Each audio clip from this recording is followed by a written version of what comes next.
पिराने पीर शेख अब्दुल कादिर जिलानी की बारगाह में एक औरत आई और अर्ज की, हुजूर आप दुआ फरमाएं कि रब मुझे औलाद अता फरमाए। मेरी कोई औलाद नहीं है।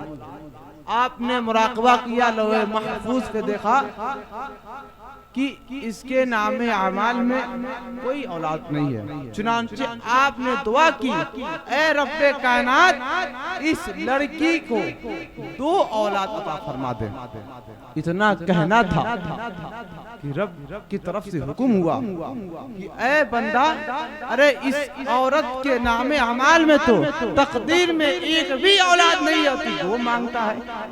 तब आपने इरशाद फरमाया 2 नहीं तो 3 दे दे। इतना कहना था कि फिर निदा आती है, ऐ गौसे पाक अब्दुल कादिर जिलानी, अरे इसके नामे अमाल में तो एक भी औलाद नहीं है, तो 3 मांगता है। आपने फरमाया 3 नहीं तो 4 दे दे। यहाँ तक कि आपने तकरीबन 7 औलादें मांगी। रब भी समझ गया जितना बढ़ूंगा ये बंदा बढ़ता चला जाएगा। आखिर क्या होता है कि गौसे पाक ने कहा कि ऐ रब्बे कायनात इसको 7 औलाद अता फरमा दे। इतना कहना था कि सच में उस औरत को गौसे पाक के सदक़े में रब ने उस औरत के लिए 7 औलाद अता फरमा दी। तो पता ये चला कि जब गौसे पाक जो है तकदीर को बदल सकते हैं, तो उनसे बड़े सरदार इमाम हसन हुसैन क्यों नहीं बदल सकते। बेशक बेशक, सुभान अल्लाह। बात ये है कि जो इमाम हुसैन या इमाम हसन शहीद हुए, ये असल में ये शहीद नहीं हुए, बल्कि हुजूर का नाम आता है। लेकिन हुजूर यानी लास्ट प्रोफेट सल्लल्लाहु अलैहि वसल्लम 2 शहीद हो पाए, एक सिर्री और एक जहरी। सिर्री उसको कहा जाएगा जो ऐलान में न हो, यानी इमाम हसन के सदक़े में, इमाम हसन के जरिए से आप शहीद हुए। जो जहर किसी ने उनको खिला दी और वो इंतकाल हो गए। दूसरा ये कि इमाम हुसैन पूरे आवाम के सामने आपने अपनी जान को अल्लाह की राह में कुर्बान कर दी। रह गई बात ये कि आखिर कुरान ने अबू जहल के चलने के बावजूद क्यों मुर्दा कहा। कुरान ने अबू जहल को खाने के बावजूद क्यों मुर्दा कहा, पीने के बावजूद क्यों मुर्दा कहा। और रह गई बात ये कि इमाम हुसैन के सर कटने के बावजूद भी कुरान क्यों उनको जिंदा कहा। तो पता यही चलता है कि अबू जहल के खाने पीने के बावजूद कुरान ने मुर्दा कहा और इमाम हुसैन के सर कटने के बावजूद कुरान ने जिंदा कहा। हकीकत यही है कि अबू जहल की गद्दारी ने नबी की वफादारी को जीने नहीं दिया और हुसैन की ईमानदारी ने तो पता ये चलता है कि अबू जहल की गद्दारी नबी को जीने नहीं दिया और हुसैन की ईमानदारी नबी की शान को, नबी के इस्लाम को मरने नहीं दिया। खैर यह आखिरी बात में बोल के रुखसत होना चाहता हूँ।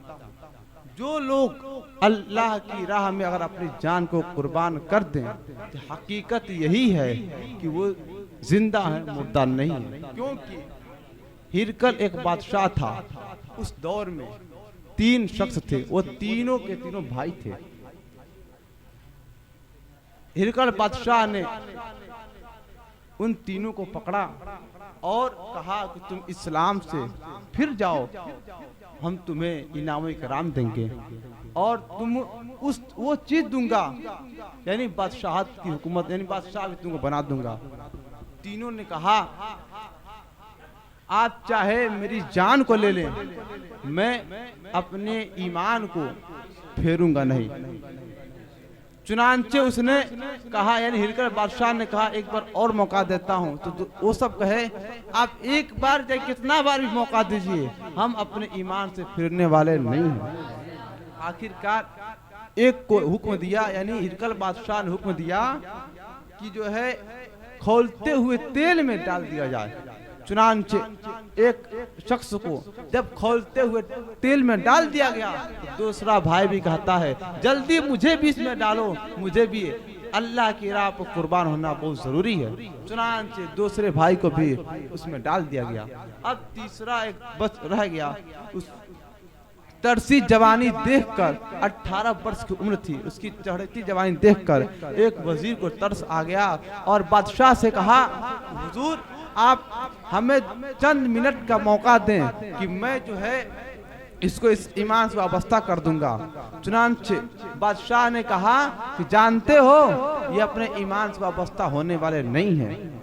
कहा वजीर आप चंद वक्त की मोहलत तो दीजिए, आपको मालूम ही है हमारी बेटी जिसको देखने के लिए पूरे इलाके वाले परेशान होते, एक नजर झलक देखने के लिए। चुनांचे बादशाह ने मौका दिया और वो उस लड़के को ले गया अपने घर और बेटी से कहा सुनो ऐसी ऐसी बातें हैं, इसको ईमान से वाबस्ता करना है। चुनांचे ताज्जुब इस बात की है कि लड़का को एक कमरे में भेज दिया गया और वो लड़की इतनी हुस्न जमील जिसको देखने के लिए पूरी ईसाइयत तरस खाती थी, आज वही लड़की उस मकान में जाती है रात में। बाप तो पहले समझा दिया था कि इसको ईमान से वाबस्ता करना है और तो ईमान से वाबस्ता कर देना। चुनांचे ताज्जुब तो इस बात की है कि वो शख्स नौजवान एक रूम में है और रात की सन्नाटा तारीकी छाई हुई है और उसी रात में वो लड़की उस रूम में चली जाती है। लेकिन ताज्जुब है कि वो शख्स नफल नमाज पढ़ने मशगूल रहा, इतनी नफल नमाज मशगूल था कि उसके सामने ये न हो सका कि आगे पीछे कौन खड़ा है। आखिरकार ये रात गुजर गई। ऐसे ही दूसरी रात आई तो बस आने से पहले बाप ने पूछा क्या खबर लाई हो। कहा आज उसकी रात शायद किसी नफल नमाज में गुजर गई, आइंदा रात की खबर देखिए। चुनांचे फिर अगली रात जो है फिर वो औरत गई उसी रूम में, फिर रात की तारीकी है, वो औरत उस रूम में जाती है तो क्या देखती है कि वो शख्स जो पहले नमाज में मशगूल था अब वो कुरान शरीफ मशगूल है। यानी मुसलसल जो है वो लड़की 40 रातों तक मुसलसल आती रही। लेकिन कसम है रब्बे कायनात की कि वो उसका ईमान ऐसा था, उसका अकीदा ऐसा था कि किसी लड़की के बाकायम नहीं आ सका। खैर और कोई बात नहीं, लेकिन ताज्जुब है कि वो लड़की मुसलसल 40 रातों तक वहां पर आती रही लेकिन उसको उस शख्स को कुछ फर्क ना हुआ। तो आखिर लड़की ही पूछ उठी, लड़की ही बोल उठी, ए नौजवान आज तक तो ईसाइयत में ये मेरी शान थी कि मुझको एक मर्तबा देखने के लिए पूरी ईसाइयत वाले शौक वाले थे, लेकिन तूने तो 40 साल तक मुझको तर्क कर दिया। आखिर तुझको कौन सा इंसान है जो ईमान में मुकम्मल कर दिया है। तो उसने फरमाया सुनो वो है जिनको सैयदुल अंबिया कहा जाता है, वो है जिनको सरदारुल अंबिया कहा जाता है। तो लड़की बोली है जरा मुझको वो भी करना पढ़ाओ। चुनांचे उस शख्स ने उसको वो भी करना पढ़ाया, यानी ला इलाहा इल्लल्लाह मुहम्मद रसूल ये पढ़कर लड़की भी मुसलमान हो गई। कलमा पढ़कर लड़की भी मुसलमान हो गई।